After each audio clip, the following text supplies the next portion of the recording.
Hello! Ito po muli si Nanette ng Net Cooking. Ngayong araw na ito ay gagawa po tayo ng ube ice cream. Tamang-tama, summertime. Napakadali lang pong gawin ito. At ito po ating mga kailangan. Meron tayo ditong condensed milk, heavy whipping cream, then fresh na grated ube. Pwede rin yung halayang ube ang gamitin po natin dito. Okay, napakasimple lang gawin ito. Umpisahan na po natin. Then ngayon, ang una po natin gagawin dito sa isang mixing bowl, ilalagay po natin itong heavy whipping cream.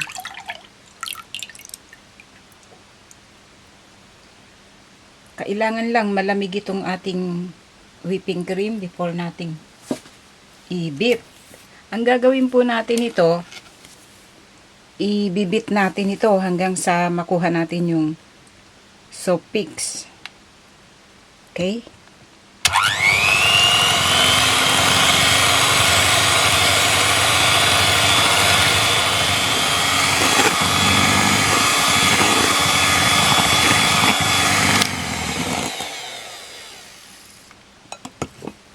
So, palagay ko okay na po itong ganito. So, pag naging creamy na siya,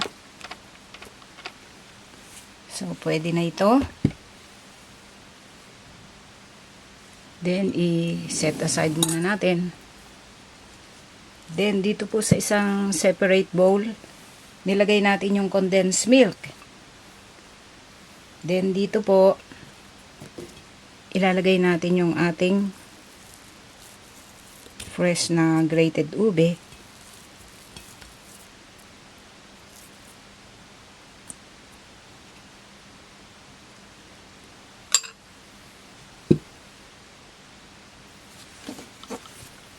Then dito po, paghaluin nating mabuti ito, i-beat uli natin hanggang sa mag-combine itong condensed milk at saka itong ube.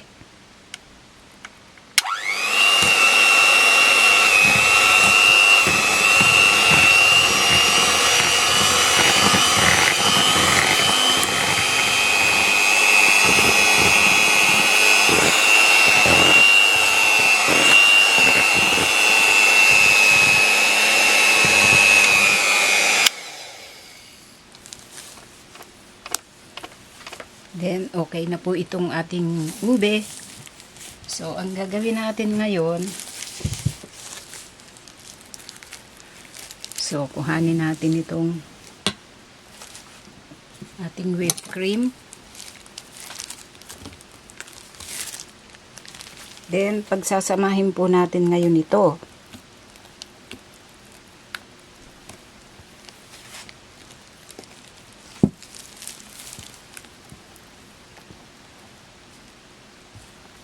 Paghaluin nating mabuti hanggang sa mag-combine siya lahat.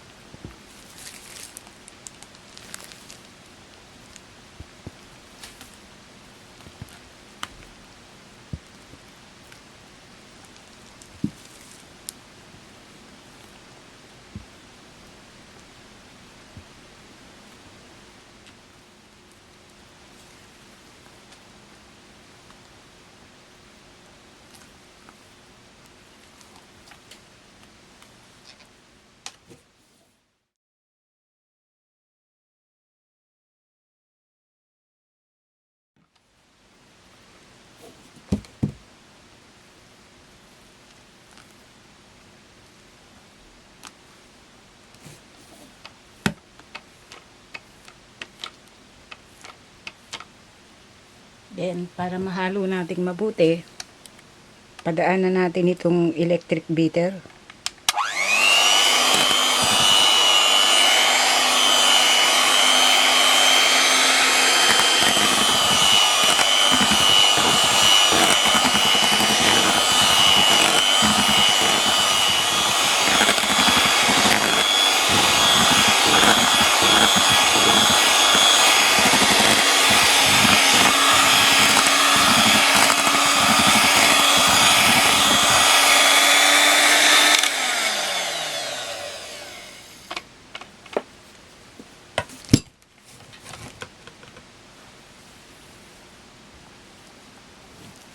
Okay, so palagay ko okay na po itong ating ginagawang ube ice cream.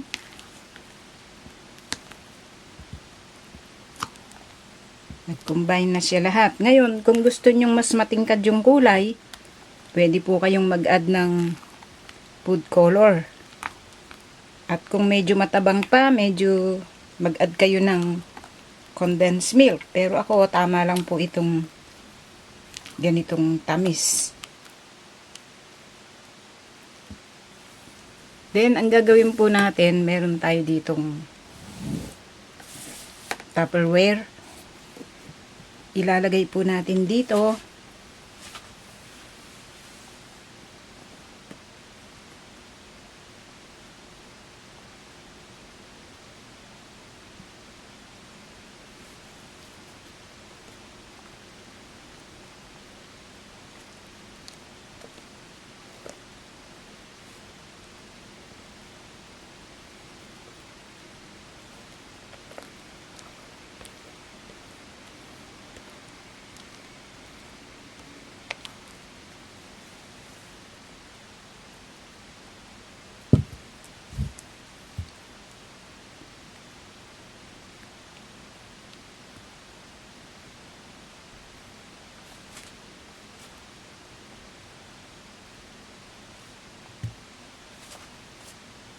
Then, ito po ay lalagyan natin ng cover at ilalagay po natin sa freezer ng nasa 5 oras hanggang sa tumigas siya.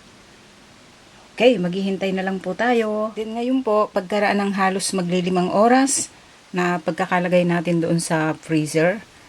So, narito na yung ating ube ice cream. So, alisin natin yung cover. Then, meron tayo ditong pang-scoop ng ice cream.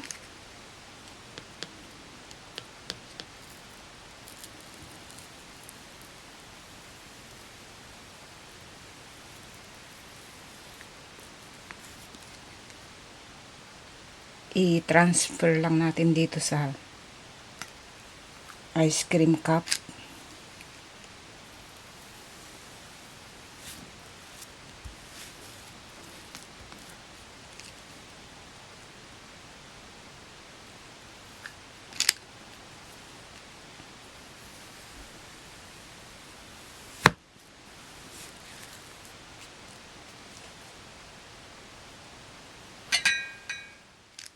Then, dito, meron po tayo dito yung candy na color spray.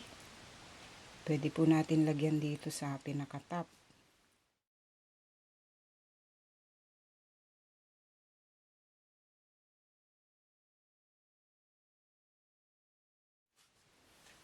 Then, dito, meron tayo yung mga wafers o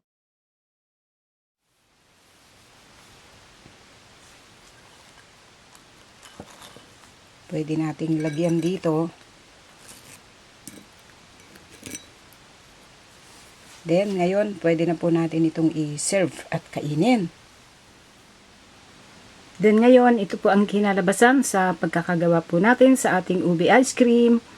Sana po ay nagustuhan nyo ang pagkakagawa po natin sa reseping ito. Marami pong salamat. Ito pong muli si Nanette ng Net Cooking. Thanks po. Bye!